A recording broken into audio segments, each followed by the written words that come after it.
2024 సార్వత్రిక ఎన్నికల్లో ఉత్తరాంధ్ర నుంచి గెలిచినటువంటి కీలకమైనటువంటి నాయకుల్లో ప్రముఖులు విజయనగరం ఎమ్మెల్యే అశోక్ గజపతిరాజు గారి వారసురాలు అదితి విజయలక్ష్మి గారు మనతో పాటు ఇప్పుడు ఉన్నారు.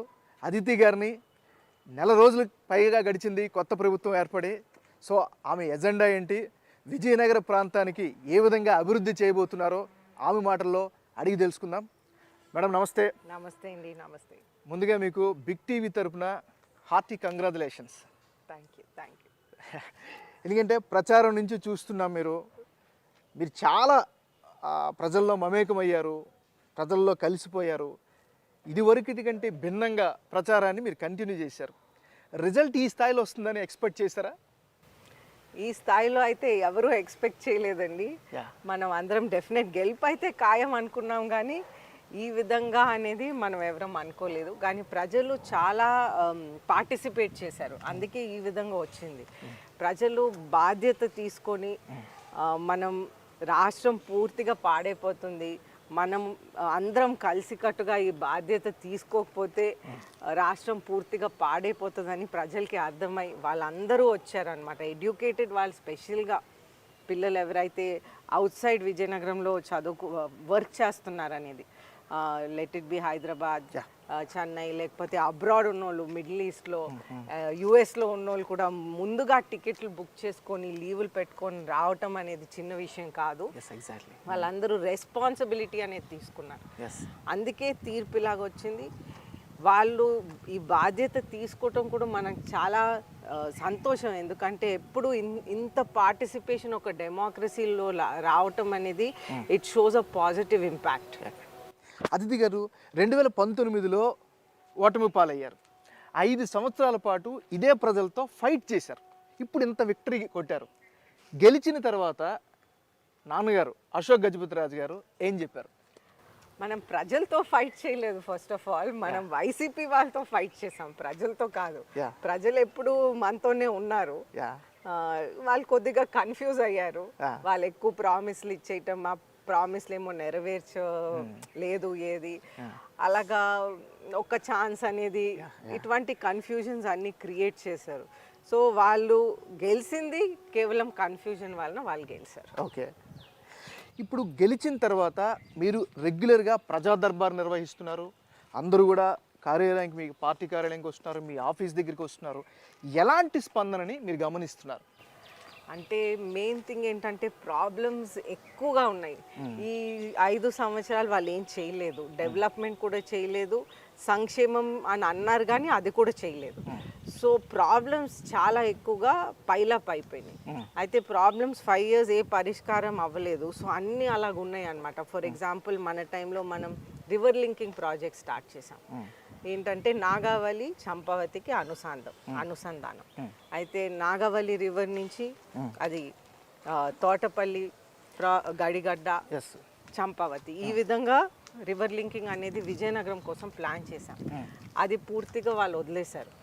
సో ఇప్పుడు అది వదిలేయటం వలన అది పూర్తి అవ్వలేదు. వాటర్ ప్రాబ్లం విజయనగరంలో ఎక్కువగా ఉంది.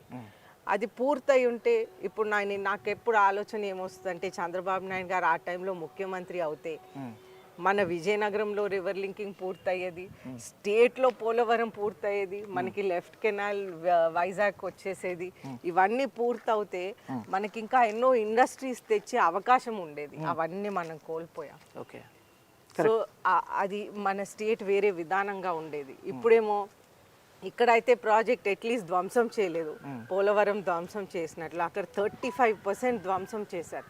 చంద్రబాబు నాయుడు గారు ఉన్నప్పుడు 72% పూర్తి చేశారు. అది ఇప్పుడు 35% ధ్వంసం చేసి అది వెనకాతలకు వెళ్ళిపోయింది. ఎప్పుడు కూడా మన ఫ్యామిలీ రాజకీయంలో ఎన్నో సంవత్సరాల నుంచి ఉన్నారు.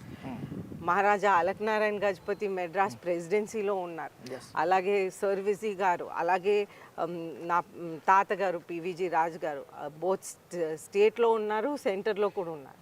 అలాగే ఆనంద్ గజపతి రాజు గారు నా పెద్దనాన్న గారు, వారు స్టేట్లో ఉన్నారు, సెంటర్లో ఉన్నారు.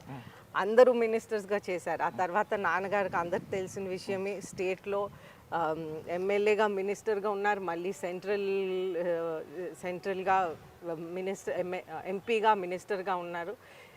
అయితే ఎప్పుడు కూడా వీళ్ళందరి కెరియర్లో ఎప్పుడు కూడా ఇటువంటి ధ్వంసం అనేది ఎవరు చూడలేదు. వైసీపీ చేసిన లాస్ట్ 5 years అనేది హిస్టరీలోనే ఒక బ్లాక్ 5 yearsగా డెమోక్రసీలో వరల్డ్ వైడ్ ఒక మార్క్ అనేది నిలిచిపోతుంది అనేది నా ఒపీనియన్. ఇప్పుడు మీరు గెలిచారు, ముఖ్యంగా విజయనగరం విషయంకి వస్తే ఇక్కడ ఉండే హాస్పిటల్స్లో ప్రధానమైనటువంటి హాస్పిటల్ మహారాజా హాస్పిటల్ కావచ్చు, గోషా హాస్పిటల్ కావచ్చు, వీటిలో చాలా ఇబ్బందులు ఉన్నాయి. వీటిని డెవలప్మెంట్ చేయడానికి మీరు ఎలాంటి స్టెప్స్ తీసుకోబోతున్నారు? మరి మనం ఆల్రెడీ మొత్తం అంతా రివ్యూ చేసాం. నేను మహారాజా హాస్పిటల్కి వెళ్ళాను, అలాగే మెడికల్ కాలేజ్కి వెళ్ళాను, గోషా హాస్పిటల్కి వెళ్ళాను. మొత్తం అంతా ఆన్ సైట్ రివ్యూ, మళ్ళీ పేపర్ వర్క్ చేసి ఒక పూర్తి రివ్యూ మనం 16th పెట్టాం కలెక్టర్ గారితో పాటు అందరు అధికారులతో పాటు. అయితే ఇది పరిష్కారం అయితే చాలా టైం పడుతుంది, ఎందుకంటే మళ్ళీ యాజ్ యూజువల్ 5 years నెగ్లెక్ట్ చేసేసారు. సో గోషా హాస్పిటల్ బిల్డింగ్ కూడా చాలా పాడైపోయింది. అయితే అది బేసిక్ రిపేర్స్ కూడా జరగలేదండి. ఇప్పుడు సెంట్రల్ గవర్నమెంట్ నుంచి ఎక్విప్మెంట్ వచ్చింది, ఆపరేషన్ లైట్లు, ఇలాగా లాప్రోస్కోపీ మిషన్స్. బిల్డింగ్ ఎంత పాడైపోయిందంటే అది కూడా వాడలేరు వాళ్ళు. ఇప్పుడు లైట్ పెట్టాలంటే బిల్డింగ్కి స్ట్రెంగ్త్ ఉండాలి, ఆ స్ట్రెంగ్త్ కూడా లేదు. ఆపరేషన్ థియేటర్లో ఆ విధంగా ఉంది. సో అవన్నీ మనం రిపేర్ చేయడానికి మనం ప్రయత్నాలు చేస్తున్నాం. ఓకే, అంటే ఈ 5 ఏళ్లలో లేకపోతే ఎన్ని రోజుల్లో ఇది కంప్లీట్ అవుతుందని ఒక ఏమైనా టార్గెట్ పెట్టుకున్నారా? అంటే అటువంటి టార్గెట్ పెడితే మనం మరీ ఎక్కువ ప్రెషర్ పెడతామని నాకు అనిపిస్తుంది. సో అంత టైట్ టార్గెట్ ఏం పెట్టలేదు. మనం ప్రాబ్లమ్స్ అయితే లిస్ట్ చేసుకొని ఏ విధంగా ఫైనాన్షియల్గా మనకి ఎప్పుడు వీలవుతుందో ఆ విధంగా మనం కంటిన్యూగా చేస్తా పోవాలి. అది బెటర్ ఆప్షన్ అని నాకు అనిపిస్తుంది. ఎందుకంటే మనం ఎప్పుడైతే ఒక టార్గెట్ పెట్టుకున్నాం అనుకోండి, స్ట్రెస్ పెరిగిపోయి అది అవ్వచ్చు అవ్వకపోవచ్చు.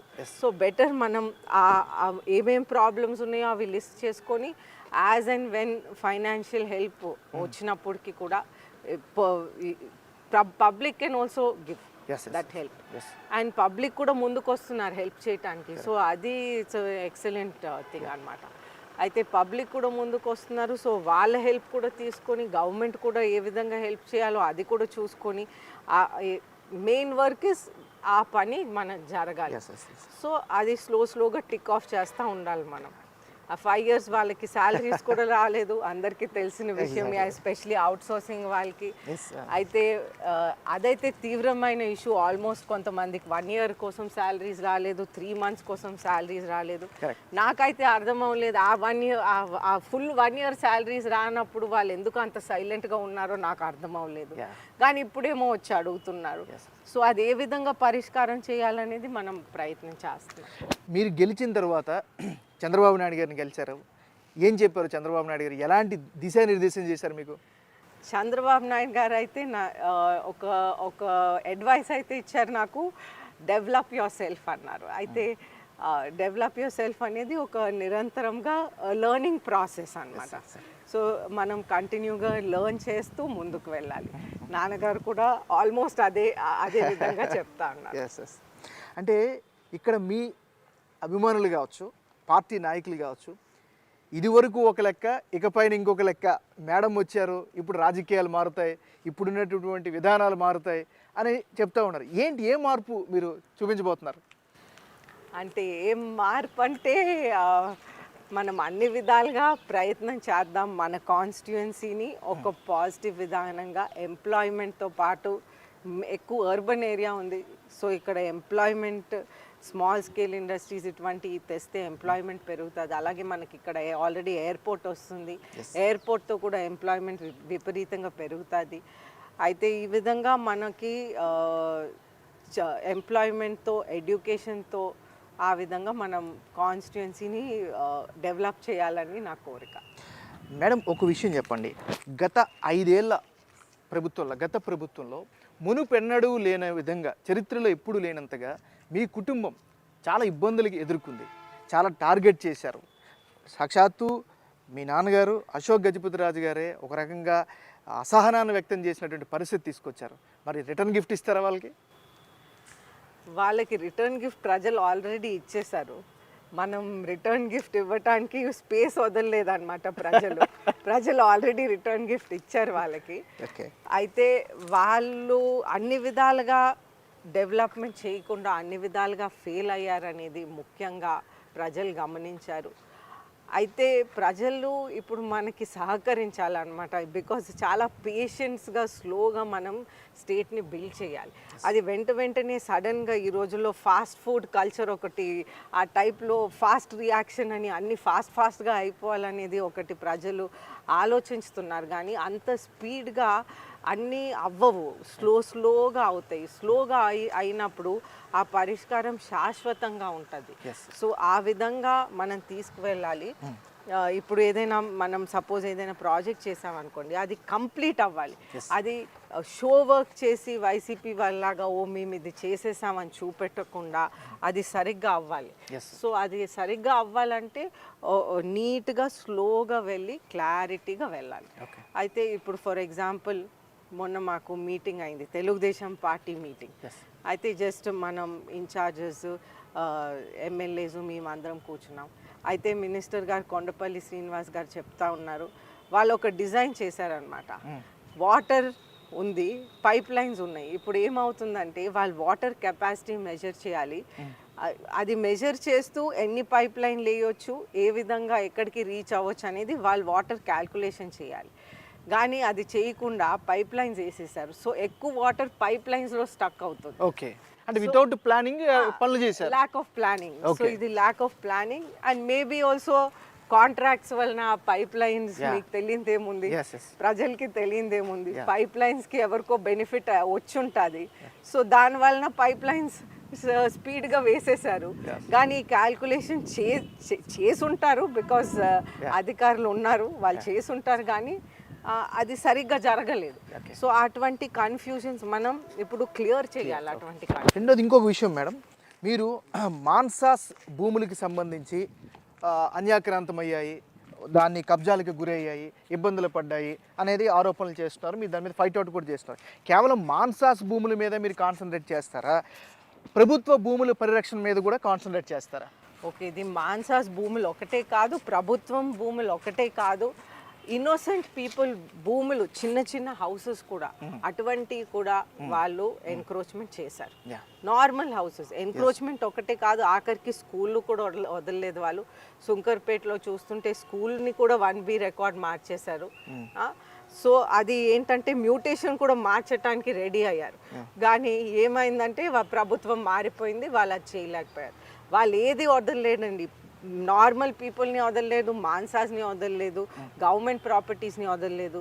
సో దీంట్లో స్కూల్స్ కూడా ముఖ్యంగా అక్కడ పిల్లలు చదువుకుంటున్నారు, అది కూడా మార్చడానికి ప్రయత్నం చేశారు. మరి స్కూల్స్ పరంగా అండి, మీరు అన్నారు కాబట్టి చెప్తుంది, ఎడ్యుకేషన్ పరంగా విజయనగరంలో ఎలాంటి డెవలప్మెంట్ తీసుకురాబోతున్నారు? గవర్నమెంట్ జూనియర్ కాలేజీలు కావచ్చు, లేదా గవర్నమెంట్ డిగ్రీ కాలేజ్ కావచ్చు, ఇలాంటి సెటప్ మీద ఏమైనా ప్రయత్నాలు చేస్తారా? అవును, గవర్నమెంట్ కాలేజ్ ఆల్రెడీ ఉంది, డిగ్రీ కాలేజ్.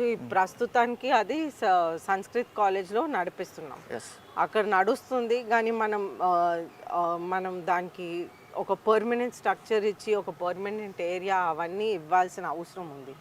అది అంతా నేను రివ్యూ చేస్తాను, ఇంకా చేయలేదు నేను. అయితే స్లోగా అది కూడా రివ్యూ చేసి, ఇంకా ఎడ్యుకేషన్ రివ్యూ చేయలేదు మనం.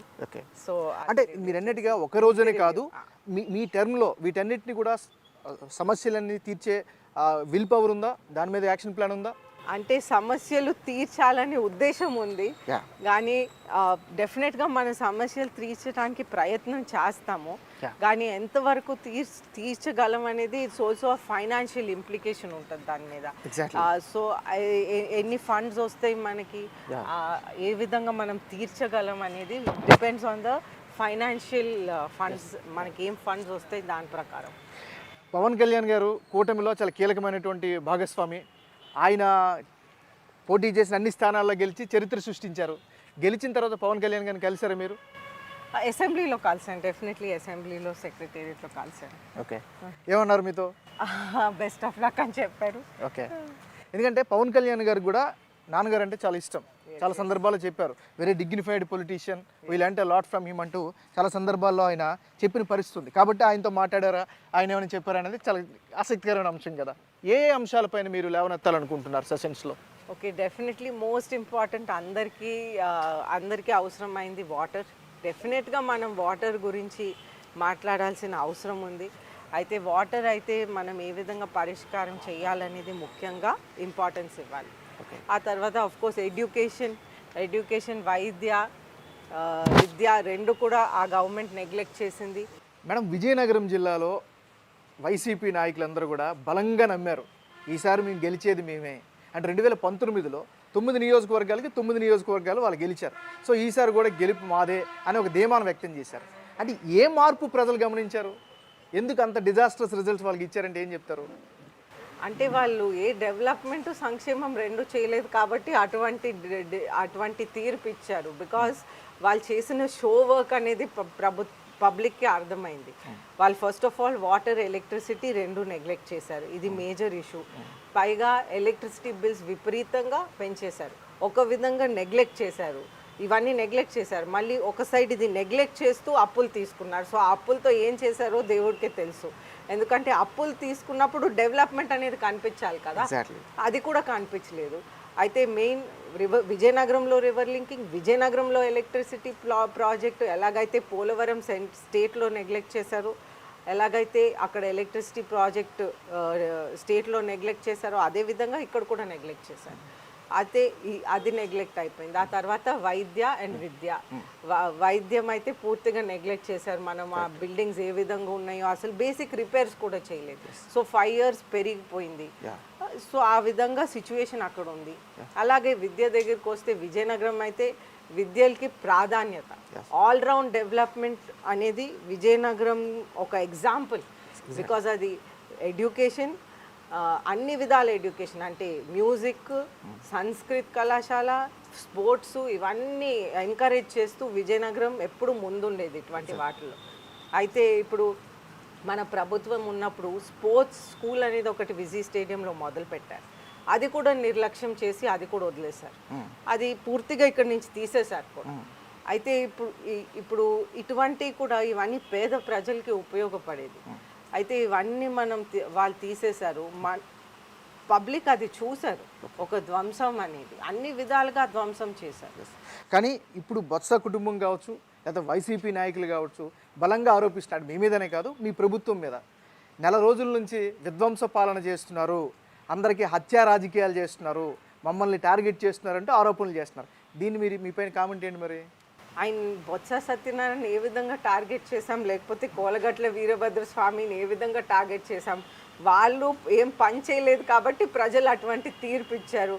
ఇప్పుడు వాళ్ళ ఇంట్లో కూర్చున్నారు, ఏం చెప్పాలో అర్థం అవ్వక ఏదో ఒకటి చెప్తున్నారు. ఓకే, అంటే తెలుగుదేశం ప్రభుత్వం, కూటమి ప్రభుత్వం హత్యా రాజకీయాలకి లేకపోతే వెండెట్టా రాజకీయాలకి తెరతీసింది అని చెప్తా ఉన్నారు. దీనికి ఏం చెప్తారు? ఏ విధంగా వెండెట్టా రాజకీయం? వాళ్ళు తప్పులు చేస్తే వాళ్ళు ఏదో ప్రాబ్లం చేసుకొని వాళ్ళ తల మీద వాళ్ళు తెచ్చుకున్న ప్రాబ్లం, కానీ మనం ఏ విధంగా కూడా మనం వాళ్ళని టార్గెట్ చేయలేదు.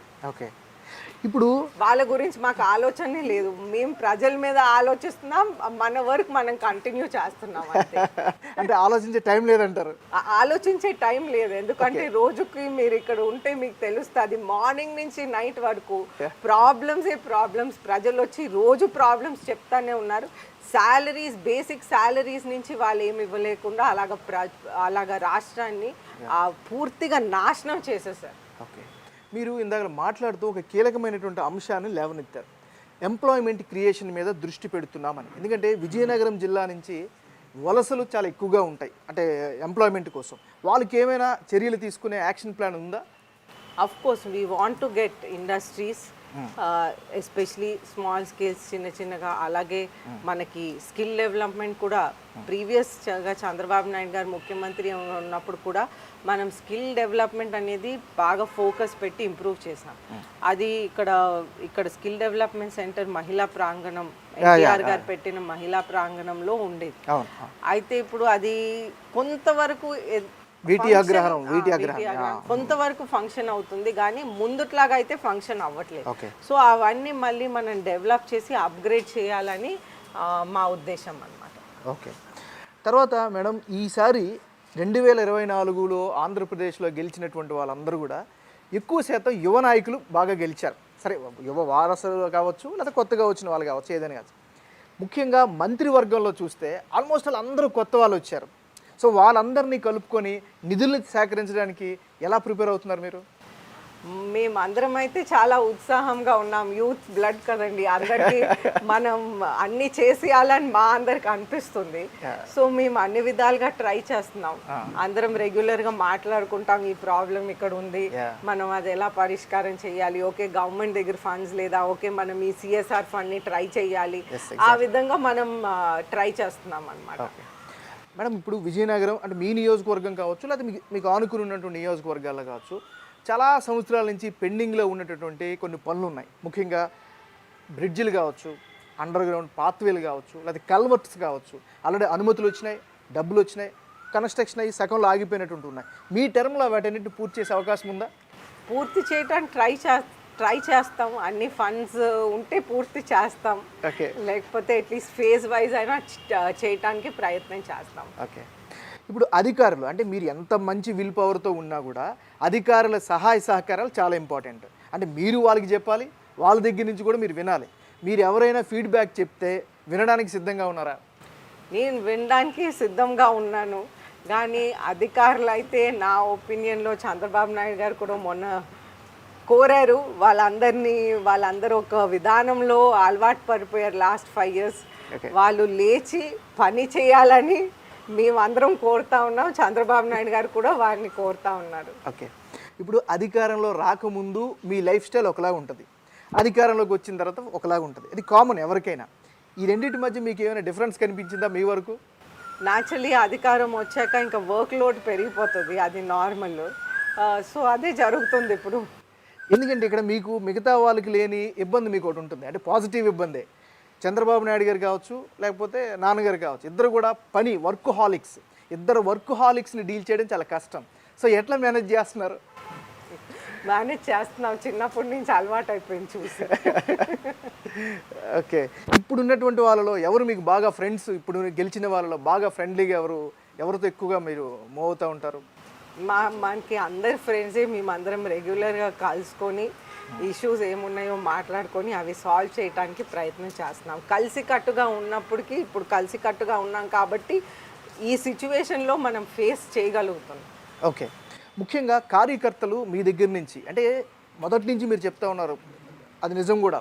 తెలుగుదేశం పార్టీకి అసలైన బలం కార్యకర్తల బేస్డ్ పార్టీ అని చంద్రబాబు నాయుడు గారు కూడా చెప్తూ ఉంటారు.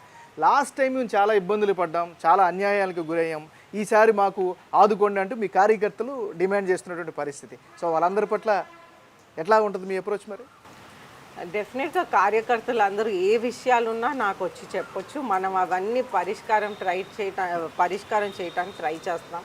అలాగే మనం వైసీపీ వాళ్ళగా మాత్రం మనం అవ్వకూడదు. సో అది కూడా ఒక చిన్న సూచన వాళ్ళకి చెప్తా ఉంటాను, గుర్తు చేస్తూ ఉంటాను, మనం వాళ్ళలాగా అవ్వకూడదు. మనం నందమూరి తారక రామారావు గారు మనకు ఎలాగైతే నేర్పించారో, అలాగే నా తండ్రి పూసపాటి అశోక్ గజపతి రాజు గారు ఎలాగైతే నేర్పించారో మనం ఆ లైన్లోనే మనం వెళ్ళాలి. డెఫినెట్గా. ఇప్పుడు ఇంకొక విషయం ఏంటంటే మీకనే కాదు, మీ పార్టీ మొత్తంకి ఒక బృహత్కరమైన బాధ్యత ఉంది. ఇటువైపు బీజేపీ ఉంది, మరోవైపు జనసేన ఉంది, మీ సొంత పార్టీ ఉంది. 3 పార్టీలను కూడా మేనేజ్ చేసుకుంటూ అందరిని ఫ్రెండ్షిప్ చేసుకుంటూ తీసుకొని వెళ్ళాలి. ఎందుకంటే ఇది కూటమి ధర్మం. మరి కూటమి ధర్మం మీకు ఎలా అనిపిస్తుంది? కూటమి ధర్మం అయితే ఇట్స్ అబ్సల్యూట్లీ ఫైన్ అండి. అందరూ ఇక్కడ జనసేన పార్టీ వాళ్ళు కూడా వస్తున్నారు. అంటే ఇప్పుడు టీడీపీ కార్యాలయం ఇక్కడ అలా నడిచేది, కానీ ఇప్పుడు జనసేన బీజేపీ అందరూ వస్తూ ఉంటారు, అందరూ ఇష్యూస్ చెప్తా ఉంటారు. సో మనం కంటిన్యూ చేస్తున్నాం, వాళ్ళని కూడా మన కార్యకర్తలుగానే చూసుకొని మనం వాళ్ళకి ఏ ఇష్యూస్ ఉన్నా అది కూడా మనం ఆదుకుంటున్నాం. వీలైనంత వరకు మనం పరిష్కారం చేస్తున్నాం. ఓకే. ఇప్పుడు మీ అభిమానులు లేకపోతే అశోక్ గజపతి రాజు కుటుంబాన్ని అభిమానించే వాళ్ళు మీకు మంత్రి పదవి వస్తుందేమో అని ఎక్స్పెక్ట్ చేశారు. సో మంత్రి పదవి అనౌన్స్ చేసినప్పుడు మీ పేరు లేనప్పుడు మీరేమైనా డిసప్పాయింట్ అయ్యారా? ఇవి మామూలుగా జరుగుతూనే ఉంటాయండి. మా కొలీగ్ కొండపల్లి శ్రీనివాస్ గారికి వచ్చింది. సో న్యాచురల్గా ఏ పార్టీలో అయినా కొంతమంది ఆస్పిరెంట్స్ ఉంటారు, ఆస్పిరెంట్స్కి కొంతమందికి వస్తుంది, కొంతమందికి రాదు. కానీ నాకైతే చాలా సంతోషం, కొండపల్లి శ్రీనివాస్ గారికి మినిస్ట్రీ వచ్చింది. ఇప్పుడు మన మెయిన్ థింగ్ ఏంటంటే మనం వర్క్ చేయాలి. అయితే ప్రజలకి మనం సొల్యూషన్స్ ఉన్న ప్రాబ్లమ్స్కి సొల్యూషన్స్ ఇవ్వాలి, మనకి ఎంప్లాయ్మెంట్ జనరేట్ చేయాలి, ఇవన్నీ చేయాలి. సో ఈ main focus is that. Okay, అది మెయిన్ ఫోకస్. సో నాకైతే కొండపల్లి శ్రీనివాస్కి మినిస్ట్రీ ఇవ్వటం నాకు చాలా సంతోషం. వారిని కంగ్రాచులేట్ చేస్తూ మనం మొత్తం డిస్ట్రిక్ట్ అంతా కూడా కలిసికట్టుగా తీసుకువెళ్ళాలని కోరుతా ఉన్నాను. అయితే ఇంకొకటి అండి, సోషల్ మీడియాలో బలంగా నడుస్తుంది. ఇప్పుడు వచ్చినప్పుడు కూడా నేను చూశాను, కొంతమంది పార్టీ నాయకులు కూడా బహిరంగంగానే అడుగుతూ ఉన్నారు, ఎక్స్పెక్ట్ చేస్తున్నారు, అశోక్ గజపతి రాజు గారికి టీటీడీ చైర్మన్ పదవి వస్తే బాగుంటుంది, రావాలి అని కోరుకుంటున్నారు. మీరు కూడా ఎక్స్పెక్ట్ చేస్తున్నారా? అది నాన్నగారి ఇష్టం, చంద్రబాబు నాయుడు గారి ఇష్టం అండి. వాళ్ళిద్దరు మాట్లాడుకొని వాళ్ళు ఏది చేసుకున్నా నేను సంతోషంగా ఉంటాను. అంటే వస్తే హ్యాపీగా ఫీల్ అవుతారా? ఏదైనా సరే నాకేం ప్రాబ్లం లేదు. ఎందుకంటే నాన్నగారికి ఉండేటటువంటి లెగసీకి ఆ పోస్టు చాలా బాగుంటుంది అనేది చాలామంది వాదన, అసలు అది అభిప్రాయం. సో దానికి తగ్గట్టుగా వస్తే హ్యాపీగా ఫీల్ అవుతారా మిమ్మల్ని? ఏదొచ్చినా హ్యాపీ. ఓకే, అది నాన్నగారు ఎప్పుడు చెప్తారు, మన పార్టీ మన మీద ఏ బాధ్యత ఇచ్చినా మనం ఆ బాధ్యత స్వీకరిస్తూ మనం మన బెస్ట్ ఆ బాధ్యతని నెరవేర్చటానికి మనం చెయ్యాలని ఎప్పుడు చెప్తా ఉంటారు. ఫైనల్గా ఇంత బంపర్ మెజారిటీ ఇచ్చినటువంటి విజయనగరం మీ ఓటర్లకి, మీ అభిమానులకి ఏం చెప్తారు బిగ్ టీవీ తరఫున?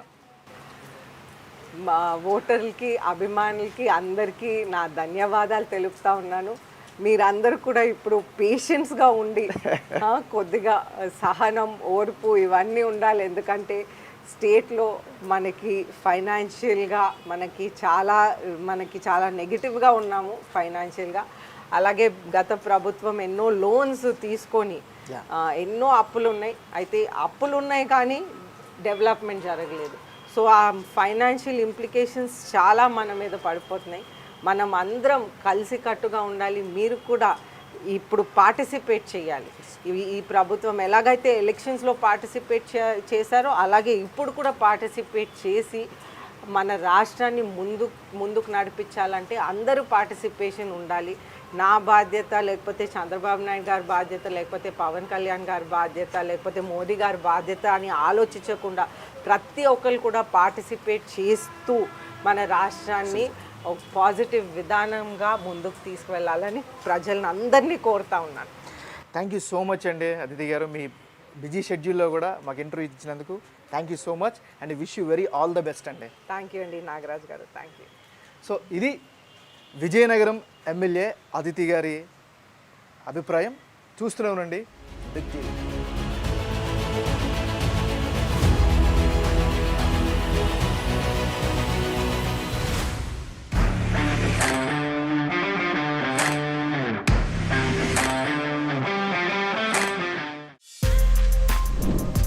For more videos like this, subscribe Big TV channel.